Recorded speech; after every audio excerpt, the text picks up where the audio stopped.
Welcome back. So today we're going to keep reading Cam Jansen and the Mystery of the Dinosaur Bones. And now we are on chapter 4 because Mrs. Rhodes read chapter 3 to you. Cam looked at her watch. It was 2:30. "Come on, Eric," she said. "It's time to go." Eric put the postcards and whistles in his pocket, and they went to meet the class in the lobby. Miss Benson asked her class to line up, and then she led them out to the school bus. On the bus, Cam and Eric talked about the missing dinosaur bones. "Why would anyone want them?" Eric asked. "And how could anyone steal the bones?" Cam added. "The skeleton is wired together. In the time it would take to unhook a bone, I'm sure someone would walk by and see what they were doing." The bus stopped in the school parking lot. Miss Benson stood up. "It's after 3 o'clock, she said, "so you all may go home." It was a warm spring day. Cam and Eric had ridden their bicycles to school that morning. They went to the rack behind the school to get their bicycles.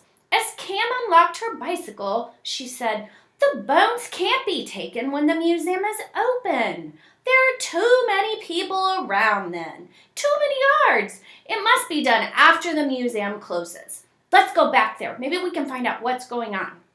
"But the museum closes early today," Eric said. "We won't have any time to look around." Cam put rubber bands over the cuffs of her pants to keep them from getting caught in the bicycle as she rode. "All we have to look for is a place to hide," Cam said. "We don't have to be home until 6 today. We can stay in the dinosaur room after the museum closes and watch to see what happens." Cam was already on her bicycle. She started to ride away before Eric could tell her that he didn't want to hide in the museum. Eric got on his bicycle and he pedaled hard, but he couldn't catch up with Cam. By the time he locked his bicycle in front of the museum, Cam was halfway up the steps. He finally caught up with her in the dinosaur room. A bell sounded. "The museum closes in 5 minutes, a guard called out. "Let's leave now," Eric said, "or we'll be locked inside." Cam crawled under a glass case filled with photographs, and Eric followed her. Cam whispered to Eric, "You can leave if you want to, but I'm staying." The bell sounded again. From their hiding place, Cam and Eric could only see the bottoms of other exhibit cases and the feet of the dinosaur skeletons. A few people walked past the glass case, but all Cam and Eric could see were their legs. Then it was quiet. "We did it," Cam said. It was quiet for a while, but soon Cam and Eric heard footsteps. A man was walking from one case to the next. He stopped at Cam and Eric's case. Then he bent down and looked straight at Cam and Eric. Okay, so we'll read chapter 5 next. But Mrs. Rhodes talked to you about how important it is to summarize chapters and stories. So today we're going to ask ourselves a few questions. This is a great way to think back about what you've read so that you can be sure and score really well on your quiz. So, good readers ask questions. So who is in this chapter?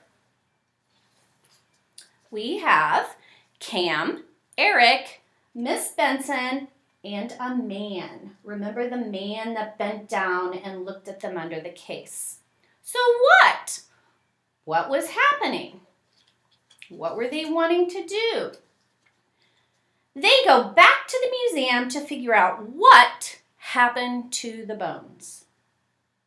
Okay, another question you can ask is when? When did they go? They went after the field trip. Remember, they got back to the school and Miss Benson said they could leave. That's when they returned. Where? Where did they go? They went to the museum. And you ask yourself, why? Oh, if I can get my paper off. Why did they go back to the museum? They want to see what happens after the museum closes. And our last question that we're going to ask today about Chapter 4, how? How were they going to do it? They were going to hide under the glass case. So you might want to rewatch the video, follow the words with your eyes, because remember, good readers reread. Make sure you do your very best on your questions.